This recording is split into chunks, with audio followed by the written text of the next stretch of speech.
that is fibroid uterus. So we'll continue with the same. So we had all covered most of the things in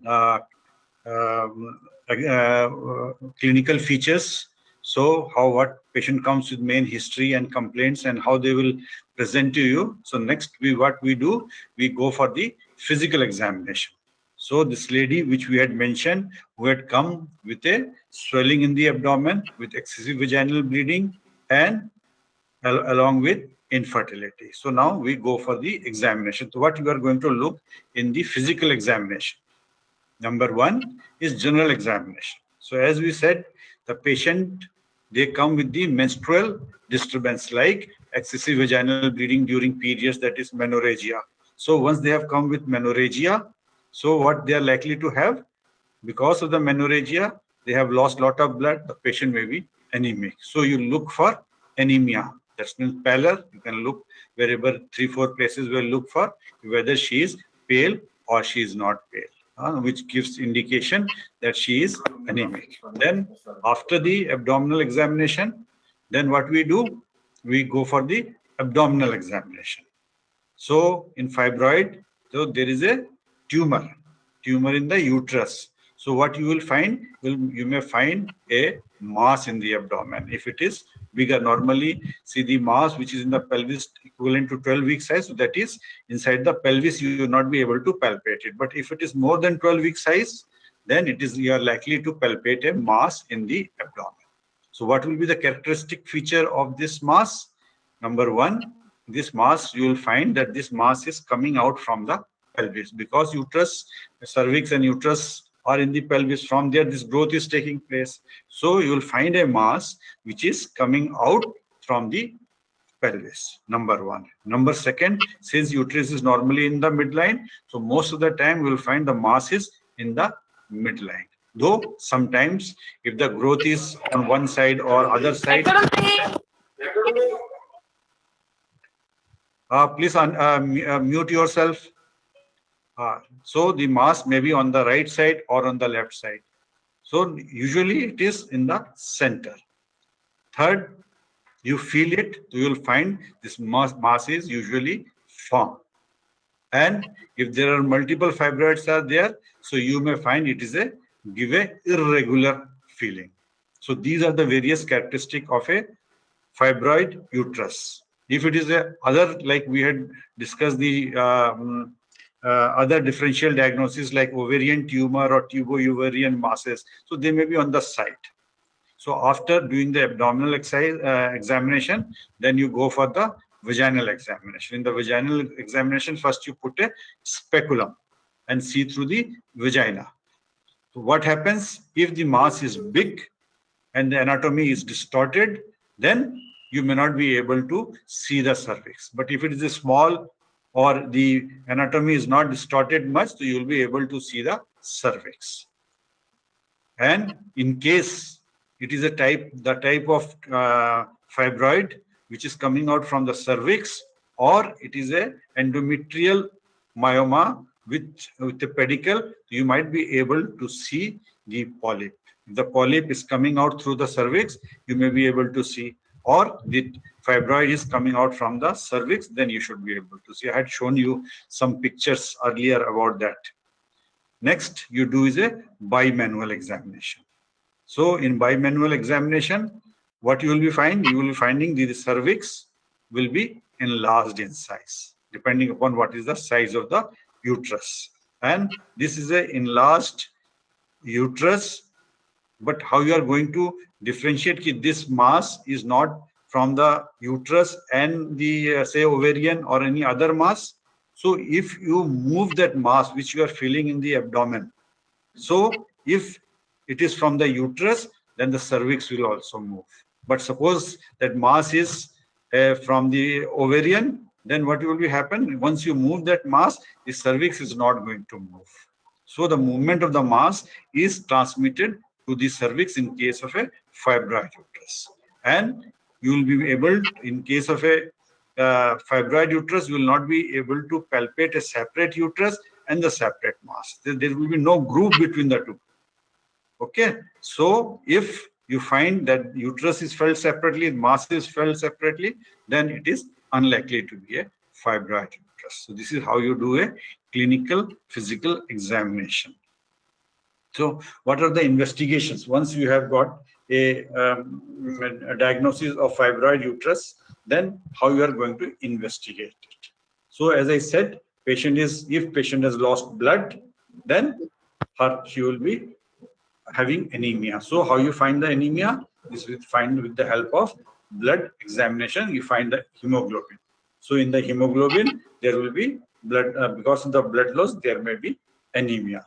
And normally type of anemia is macrocytic hypochromic anemia. Then the most important investigation in fibroid uterus is ultrasound scan. Ultrasound scans are of two types. One is you do it through the abdomen, what is known as transabdominal sonography, or you put the transducer in the vagina, what is known as transvaginal sonography, TAS, TVS. So what the information you are going to get if you do a sonography examination? Number one, it will confirm that the mass or the tumor is in the uterus or cervix. So it confirms that the mass is fibroid uterus. Okay. Then what else you will come to know other than that? What is the size of this tumor? How much? What is the exactly in millimeters? You can take the size. Then third, you will find it where it is located in the uterus, inside the intramural, or it is submucosal or subserosal, or it is in the cervix. All sorts of things. Where is the location of this myoma that you will come to know. Then this will also give you whether there is any other mass is there or not. Say there may be another ovarian tumor, and this is not a fibroid, or both may coexist also. That is what is adnexal masses may be there. Then adenomyosis. And what happens? What is adenomyosis? This is also a type of endometriosis, basically inside the uterus. So in this also, the same symptoms may be there is a mass, but it doesn't become that huge like a fibroid uterus. But the uterus may be enlarged 14, 16 weeks. So number one, with the help of scan ultrasonography, you can differentiate whether this is adenomyosis or this is a fibroid uterus. So it will exclude adenomyosis, ovarian tumor, etc. Then what else it will tell you? Ultrasonography, it will tell whether the urinary system has been affected or not. Because of pressure over the ureter, there may be enlargement of the ureter. There may be, because of the back pressure, the kidney may be affected. So you will find out whether any hydroureteronephrosis is present or not. So for this fibroid uterus, most important investigation is ultrasonography. So what else investigations you can do? Next is saline infusion sonography.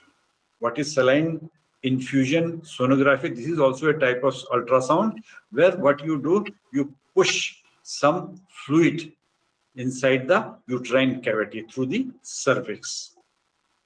Okay, so you are able to see, because of the sound wave reflection, you are able to see whether there is any mass inside the endometrial cavity. So for submucosal fibroid, you can do this saline infusion sonography. What else can be, investigations can be done?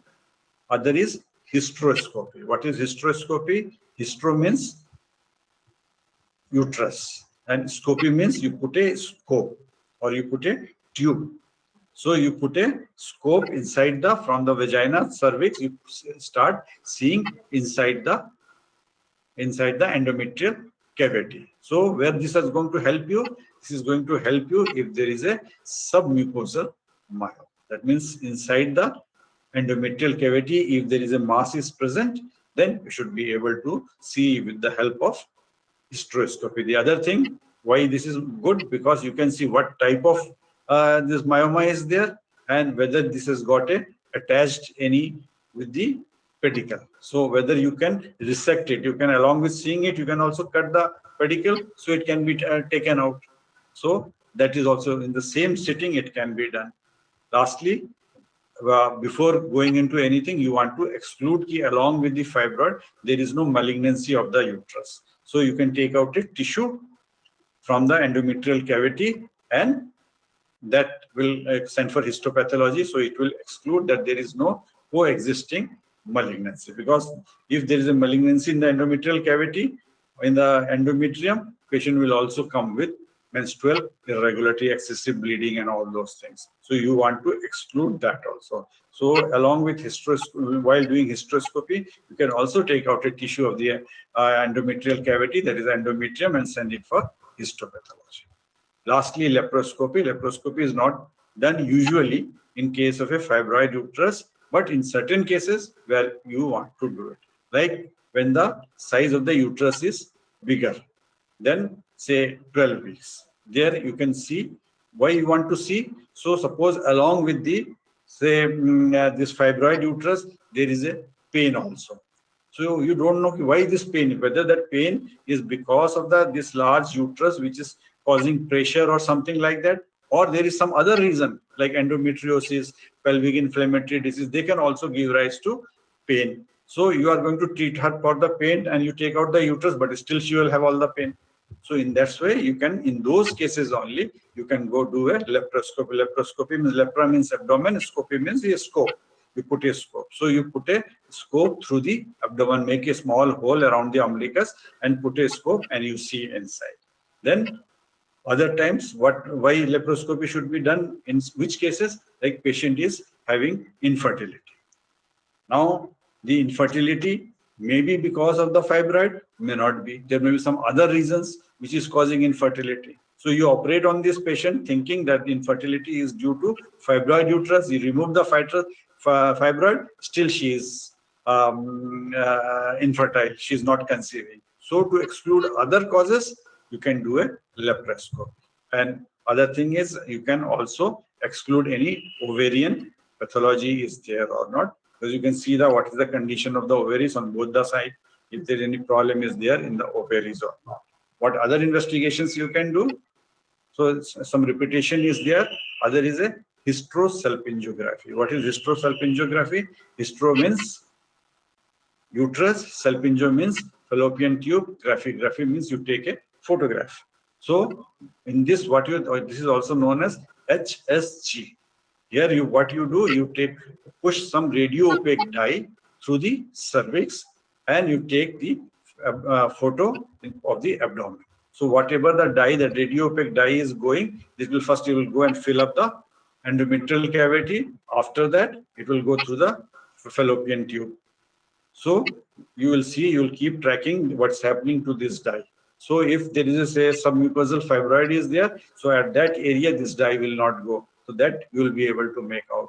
And whether the fallopian tubes are patent or not, that also you find out with the help of this. What else? Hysteroscopy, I have already told you. And the important is magnetic resonance imaging, that is MRI, magnetic resonance imaging, MRI. So when still doing all these investigations, if you are still not very clear, what is the reason? What is the nature of this tumor? Then you can go for this magnetic resonance imaging. This is costly, but it gives quite a bit of, especially for the soft tissue, you can see it better. So these are the few photographs how during sonography it looks like. So as I said, sonography are of two types. One is transabdominal, other is transvaginal. So what you are seeing here is the transabdominal. This is the uterus where you can see the multiple small fibroids are seen. This is the same thing. This is you are seeing is the uterus, and inside the uterus you can see there is a large fibroid. This you can see. Same way, along with this size, what you can see, you are seeing something blue and something red. So you can also see what is the vascularity of this fibroid. In the tumor, how is the vascularity in the tumor, myoma? So these are the vessels. So that also you can see. This is the right one. This is what you are seeing. This is a transvaginal sonography. So in this transvaginal, You can see this is the fibroid.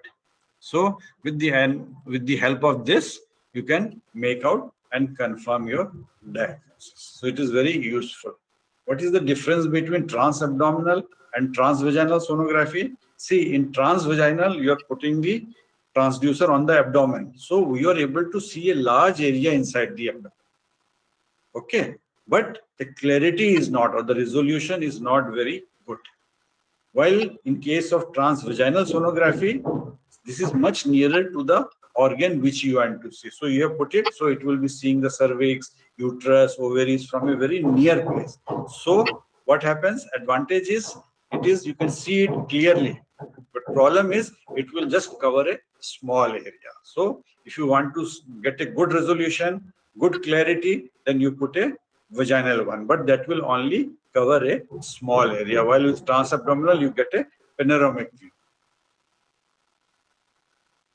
See, this is how, if you put a endoscope inside the endometrial cavity, how it looks like.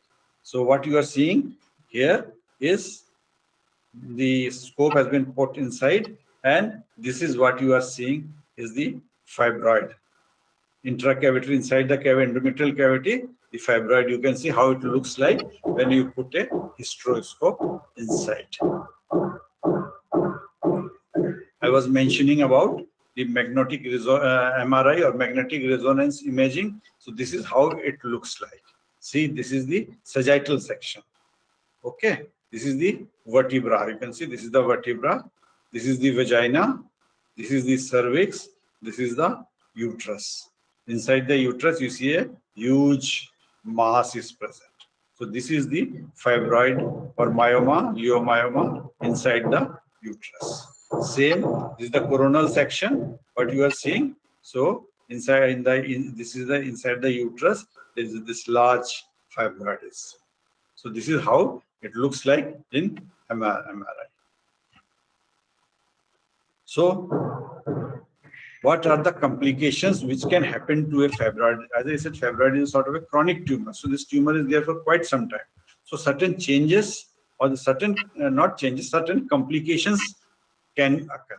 What are those complications? One is a degeneration. As I said, the fibroid, this is a firm, non-tender mass, old appearance is there, but certain changes may take place inside that fibroid. We'll discuss about the different type of degeneration which can take place. Second is torsion. So if the fibroid is there with a pedicle, so chances are there that sometime this may get torsion. So with the torsion, the blood vessels which are going in the pedicle, they are compressed. So it becomes the fibroid is not getting oxygen. So there will be something like a heart attack because of the anoxia. There will be sudden pain may be there. So the torsion may take place if there is a pedicle, whether it is in the subserosal or in submucous. Then what happens? Other complication which may occur is inversion of the uterus. That means uterus goes inside. Why? Because suppose there is a intracavitary or submucosal fibroid is there. Then what happens? That has got a pedicle.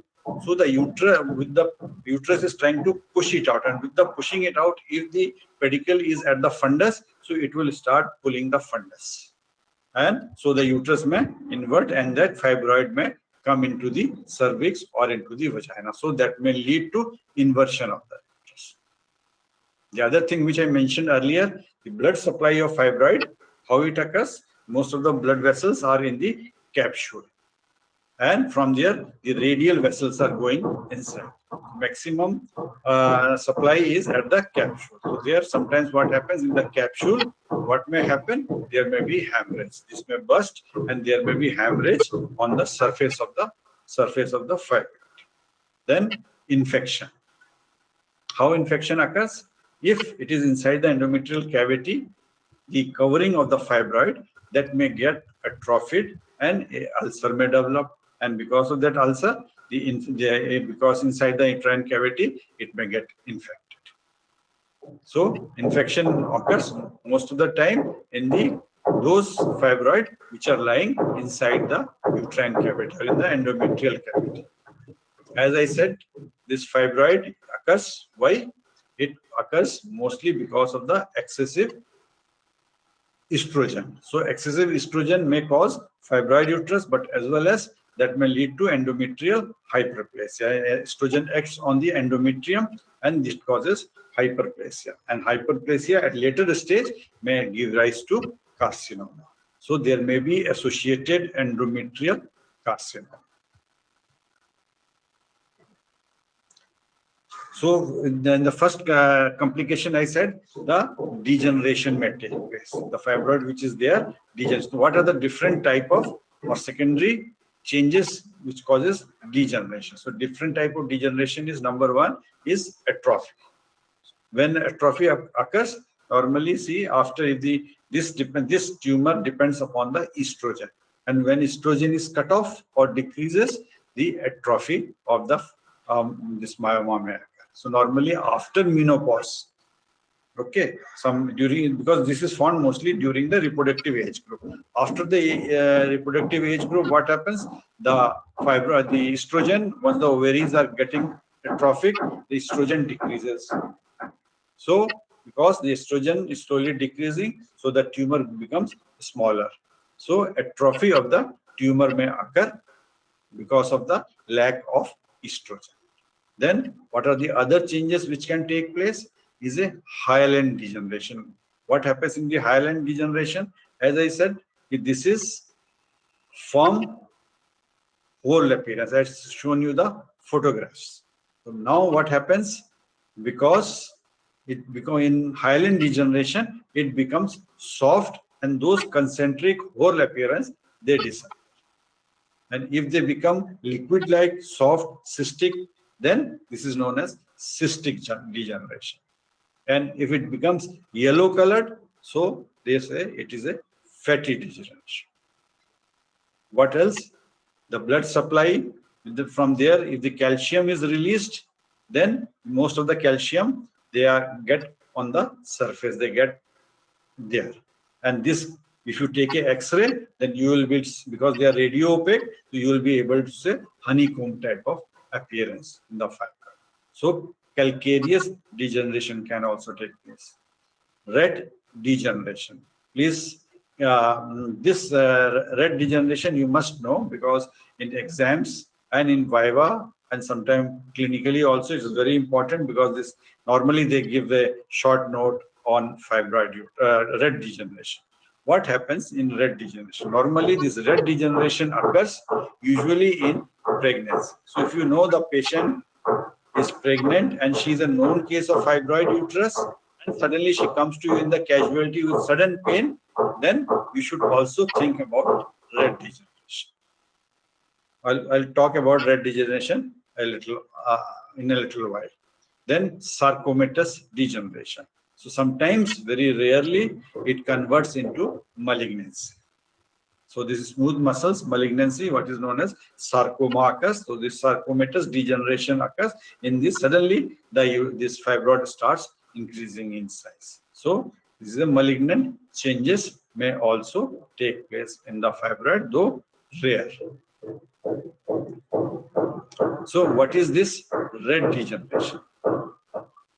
So red degeneration occurs most frequently when the patient is pregnant. That means with pregnancy, if fibroid is there, chances are there. And sometimes this occurs in those patients who are taking oral contraceptives. Now, what happens? How the patient presents? Patient presents with sudden pain in the uterus. The uterus becomes tense, and if you palpate that place, normally it is non-tender, but that place it becomes tendous, and it causes severe abdominal pain. And along with this, patient may have fever and constitutional upset. So if you open and see it, what you will see, this fibroid has become red color, this fibroid, and it gives a fishy smell. If you do the WBC, or then there's an increase in the WBC, and ESR is also increased. But this is not a infective condition. It is not, no infection is there. It's an aseptic condition. So if you do examination of the fibroid under microscope, then you will find that the blood vessels, they get thrombosed. The blood vessels which are supplying to the fibroid, they get thrombosed, and there is an extravasation of RBC inside the fibroid, which gives it a red color. That's why the name is red degeneration. So if a patient with pregnancy, a pregnant patient with a history of fibroid uterus comes to you and suddenly with pain, then what are the other, you have to, one you think about is a red degeneration. What are the other thing you should exclude? If it is on the right side, that means the right iliac fossa, the pain is there, then you should also exclude whether there is a appendicitis is there, if it is on the right side. But suppose it is either on the right or left, the other thing, what are the other organs present? Is the ovaries are present, which is right side also, left side also. So if the ovaries are enlarged and there is a torsion of the ovaries, then also they can come like this. So you must exclude ovarian torsion, you must exclude acute appendicitis. Then because of the fibroid, there may be pressure there, and there may be infection in the urinary system. So acute pyelonephritis, they also, patient can come with this. So you have to exclude that this is not a case of acute pyelonephritis. And lastly, you should also exclude is a abruption of the placenta. Sometimes placenta gets separated from the uterus. So abruption, or what is known as accidental hemorrhage, that also gives rise to sudden onset of severe pain in the middle of in the uterus. So these are the things. So how you are going to treat? There is as such, it does not require any treatment. Main problem is pain, fever. So you give symptomatic treatment like paracetamol, etc. After few days, it will automatically subside. No treatment is required. Suddenly, if you are some patient is coming to you who is having a fibroid, and suddenly you find the fibroid is started increasing in size. So in which condition this occurs? Normally, this occurs in case of, as I said, in case of sarcomatous degeneration. That means malignancy of the myoma. In that condition, it suddenly starts increasing in size. So that should strike your mind if you find the size of the uterus was this much, and now suddenly it has started increasing. So you must exclude sarcomatous changes. So when you are going to treat a fibroid, see, it will be very common occurrence to you, your friend, relative, somebody will come with a ultrasound report, see my so-and-so has been found to have a fibroid, what to be done? So this is very common. Number of students come to me with the ultrasound report showing that my auntie, my uncle, my relatives, they have got this problem, the ultrasound has shown, and now they are very worried what to do. So it can be, so if there is a fibroid uterus, it will be either symptomatic or asymptomatic. As I said, it is very common. Out of 5 ladies, 5 women, one will be having fibroid. 20% incidence in reproductive age group. That means out of 5 women, one is having this fibroid. So what you are going to do? The patient or the woman will be either symptomatic or asymptomatic. There was no symptoms, but she has gone for a ultrasound for any reason, and suddenly they have discovered, or during a internal examination, they have discovered that there is a fibroid. So what you are going to do? Patient has got problems, you have to treat it. Okay. So all symptomatic fibroid, they need treatment, and treatment can be either medical treatment or it can be surgical treatment. We'll come to that later on. Suppose the patient is asymptomatic, patient does not, or the woman does not have any symptom, then whether you should treat them or you should not treat. So there are certain conditions where the patient does not have any symptom as such per se from the fibroid, but you are required to treat them. And there are certain cases where these conditions are not there, where they don't require any treatment. So asymptomatic without any symptom, but still requires treatment, conditions are infertility. See, the couple or the woman is infertile if you find this fibroid is the cause of that infertility. Then only you treat it. If this is not the fibroid is not responsible for the infertility, then it doesn't require treatment. So when normally this happens, suppose this tumor is pressing on the cornu. So on the pressing on the fallopian tube and blocking that. So that's why she is not able to become pregnant. In those conditions, though otherwise she does not have any symptom, she requires treatment. Then what happens if the fibroid is there? So the endometrial cavity is distorted, space is less. So even if she becomes pregnant, she aborts it because that fetus is not able to get adequate space. So the abortion takes place. In such a case, yes, again, you have to treat this fibroid. Then what else? If otherwise patient doesn't have it, but you find out that those things is putting pressure over the ureters, so it is causing stasis and there is a damage to the kidney. In those cases also, though she may not be having any problem, you have to treat it.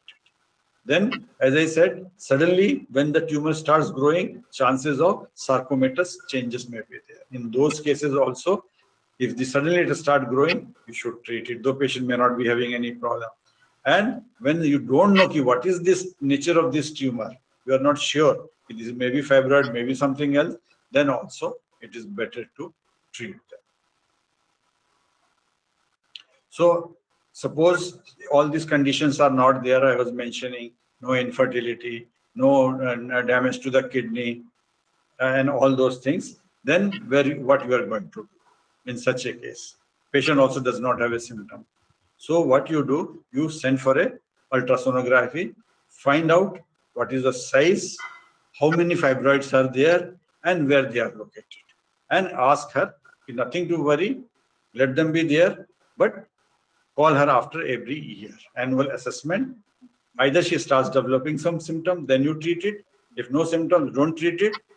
And after 1 year, when she comes, again repeat it. See what is the condition of this. Are the fibroid increasing in size, or the numbers are increasing? It is causing any pressure over the kidney or other things. So every year you call and do an annual assessment, and only interfere if there is a requirement. Otherwise, let it continue. Number of women, they, without knowing that they have got a fibroid, they have lived their whole life. So no treatment is required in such things. So what will be the medical management? I said there are two types of management. One is a medical, one is a surgical. Okay. The definite treatment is you remove the fibroid. That is the surgically you remove the fibroid. That is the definitive treatment of fibroid. Okay. So if you find medically, then when you give the medical treatment, in medical treatment consists, if she is anemic, she has lost a lot of blood, then you have to compensate that. So you treat for the anemia. Normally there iron therapy is given to treat the anemia. Okay. Then when you are going to do the otherwise medical treatment, what you are doing, you are basically treating using the medical management. See, she is having excessive bleeding, to stop the bleeding and you improve the hemoglobin. So there are certain drugs, suppose which if you give, the bleeding is less and simultaneously you are giving iron and so as to build her up. Then in other cases where you are going to give this medical treatment, suppose the age of the woman is say about 42, 43, 44, and she has started having this problem. So as such, this tumor is dependent upon estrogen. So in after few years, 2, 3, 4, 5 years, she is going to be menopause. That means her periods are going to stop. So the bleeding will stop. Okay, and because the estrogen will stop, there will be atrophy of the fibroid. So if you can tide over these few years, 1, 2, 3 years, then she may not require a surgery. But if somebody who is very young, say 30 years, 34 years, 35 years, and she's having excessive bleeding, so she will keep on doing this till she is become a menopause.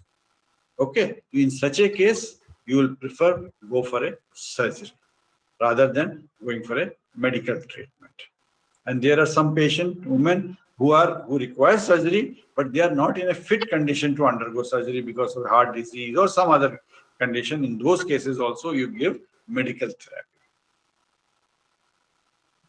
So in medical therapy, what are the various drugs which you give to the patient, as I said, to control the bleeding and in some cases to reduce the size.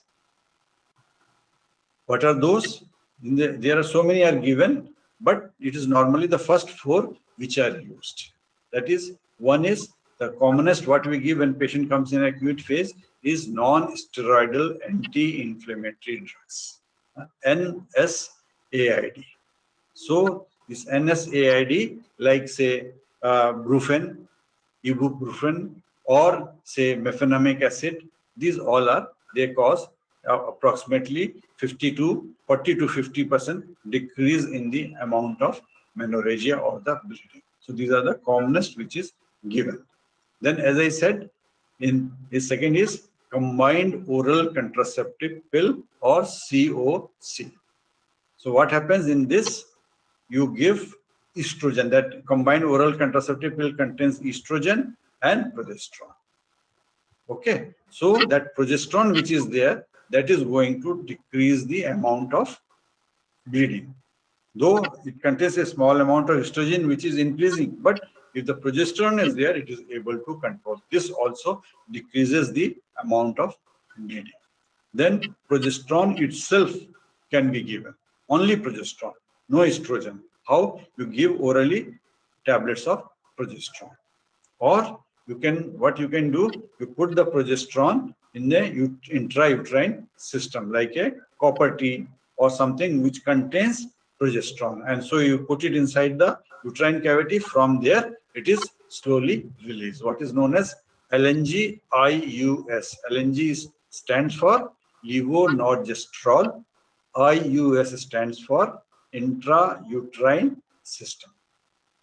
Okay, in an intrauterine device, you put this progesterone and put it inside the thing. So what is, there is a local absorption. The whole body is not getting, only the uterus is getting this progesterone. Next is GnRH agonist. This is another important one, gonadotrophic releasing hormone agonist. So gonadotrophin releasing hormone is being released from hypothalamus. So those are the things. If you give them, then this LH and FSH is cut off. So again, this bleeding decreases. So these are the four which are the main common one. Others are also used, not very usually not used. What are those? Anti-gonadotrophins like danazol, gestrinone. Then we give their progesterone. Then anti-progesterone like mifepristone, they are also used. Then SERM, selective estrogen receptor modulator, or SERM, like they like raloxifene or meloxifene, they are also. Then selective progesterone receptor modulator like ulipristal. Then gonadotrophin releasing hormone, there we are using as agonist. Here this is an antagonist. They are also useful in reducing the bleeding. Aromatase inhibitors like anastrozole or letrozole, they are used. Then cabergoline. This is cabergolines. When there is an increase in the prolactin, then also we give it. Normally we use it when you want to suppress the galactorrhea. So they are also helpful in this. But all these are not commonly used. The commonly first four, these four items, they are used. So I was telling about those NSAID, then progesterone, estrogen, progesterone combination, and along with that, one of the important thing is gonadotrophin releasing hormone agonist, like leuprolide, that is being used for this. How that works? When you are going to give this GnRH agonist, when you want to conserve the fertility. So preservation of fertility before attempting conception. See, these are the two things. What these agonists are doing, they are number one, stopping the bleeding. Number second, they are reduces the size of the myoma. So if a fibroid is pressing over the fallopian tube or cornual junction, so if you give this, drug, then what happens? The size decreases. And when the size decreases, those obstruction which was there, so that opens up. So if patient is, say, trying to conceive but is not able to conceive because of this blockage, so once you give this injection, so the size shrinks and that blockage may not be there and they are able to. So in those cases where you want to attempting for conception, there you give. Or what happens, sometimes the fibroid is very big. So before surgery, what you want to reduce it in the size. Then also you can give this. Or you want to do surgery, but patient is very anemic. So until unless you build her up, you cannot do the surgery. So in those cases also, you give this injection of GnRH. So it number one, it stops the bleeding. Secondly, it reduces the size. So by that time, the anemia is corrected, and then you take her for a surgery. Or say, as I said earlier, she is approaching menopause. As it is, her bleeding will stop. So in those conditions, for say short duration, you give this injection so that this is stopped, and after that she goes into menopause. Sometimes what happens, you want to do a vaginal hysterectomy. Okay, but the size of the fibroid is so big that you cannot take out through the vagina. So if you reduce the size with the help of this injection, if it becomes smaller, then you can do a hysterectomy from the vagina and you can take out the uterus along with this. Or you put a hysteroscope, size is very big, cut it. So you first reduce this, then you cut it. It may there. And if there is any contraindication for surgery, in those cases also, you can use this for a short time. So what is the advantage and what is the disadvantage of GnRH analogs? This is cause a rapid shrinkage of the tumor and also the vascularity. Hence, decrease the need of a surgery in a woman who is looking for pregnancy. You don't have to do surgery. Otherwise, say she will keep on bleeding and this problem will occur. So in those cases, you can use it. It also, as I said, facilitates vaginal hysterectomy, or one of the disadvantage of surgery is there is excessive bleeding in this. So if you give it earlier, then what happens? The bleeding is much less during surgery. So it can be given before the surgery. What is the disadvantage? Why it is not very commonly used? Number one, it's very costly. Second is as I had said, all this fibroid has got a pseudocapsule. There is a compression of the tissues around the fibroid which gives rise to pseudocapsule. So how you operate? During operation, what you do, you separate the fibroid from the nucleus, from the capsule. So it comes out easily. But if you give this injection, what happens? That capsule becomes very thin. So enucleation or taking out it from that capsule, it becomes difficult. So these are the two main. One is the cost, and another very important disadvantage is it causes osteoporosis. So the bones become very soft and are liable to fracture. That's why it is never given for more than 6 months. What are the indications for surgery when you are going to operate on the thing? When you are going to, because the patient is bleeding so much that this leads to anemia. So because temporarily only you can stop, again it will start off same problem. So in those cases where patient is having excessive bleeding, menorrhagia, you do, or you have given the medical treatment, but still she is not responding. So in those cases, you should operate. Chronic pain with severe dysmenorrhea, dyspareunia, and lower abdominal pressure and pain. So when patient is symptomatic because of the excessive pain she is getting, chronic pain, then also. Or when you will operate, when there is a torsion, either inside the uterine cavity or outside the uterus. So if there is a torsion, that is also an emergency. You have to go and operate and remove it. And if, as I said earlier, if this is causing damage to the kidney, or if it is causing this is causing infertility, or every time she conceives, she is aborting it. In those cases also, you have to operate. So those are the main indication when you should advise surgery. What are the basic surgery? Two types of surgery. One is either you remove the fibroid, or the other is you remove the uterus containing the fibroid.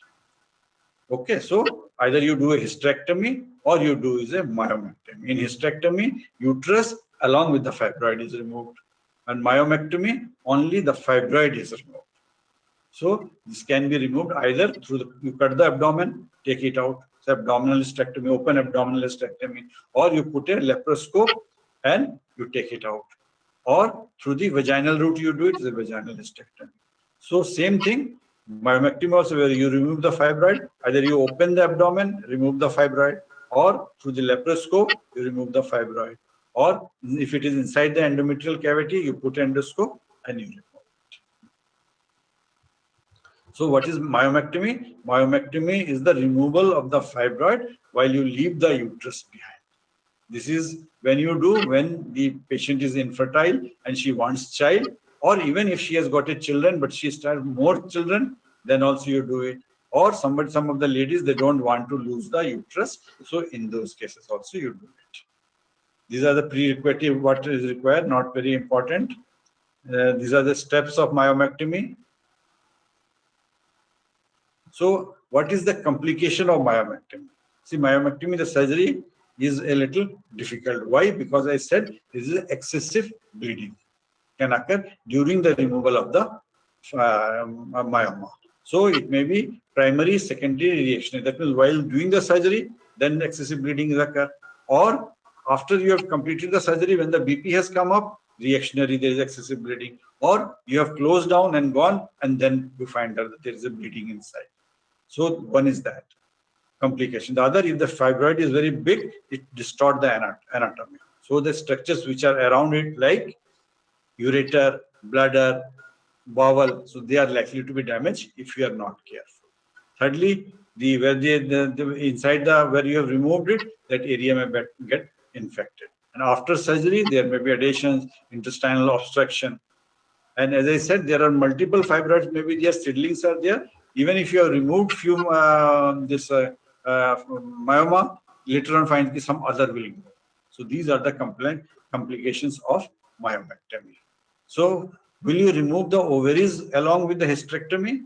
Normally, if you don't remove it, if the ovaries are healthy and she is not menopausal, because then she will get the all postmenopausal symptoms. So you don't remove the ovaries. But if they look abnormal, or if she has crossed the menopause, then you remove it.